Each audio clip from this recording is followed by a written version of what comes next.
এই বছর জন্মদিনে সোহম পেলেন একটি বিশেষ উপহার।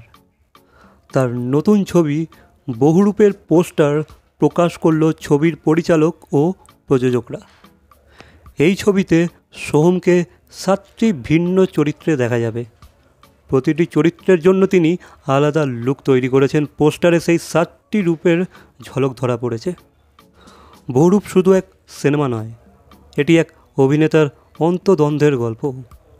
দর্শকরা সিনেমার চরিত্রের সঙ্গে একাত্ম হয়ে যান, কিন্তু অভিনেতাদের কঠোর পরিশ্রমের কথা ভাবেন না। এই ছবিতে সেই গল্পই উঠে আসবে, কিভাবে একজন অভিনেতা চরিত্রের গভীরে তলিয়ে যান, কখনো কখনো নিজেকে হারিয়ে ফেলেন। এই সিনেমায় সোহমের বিপরীতে প্রথমবার দেখা যাবে ইদিকা পালকে, যিনি খাদান ছবির সাফল্যর পর আরও একটি বড় প্রকল্পে যুক্ত হলেন।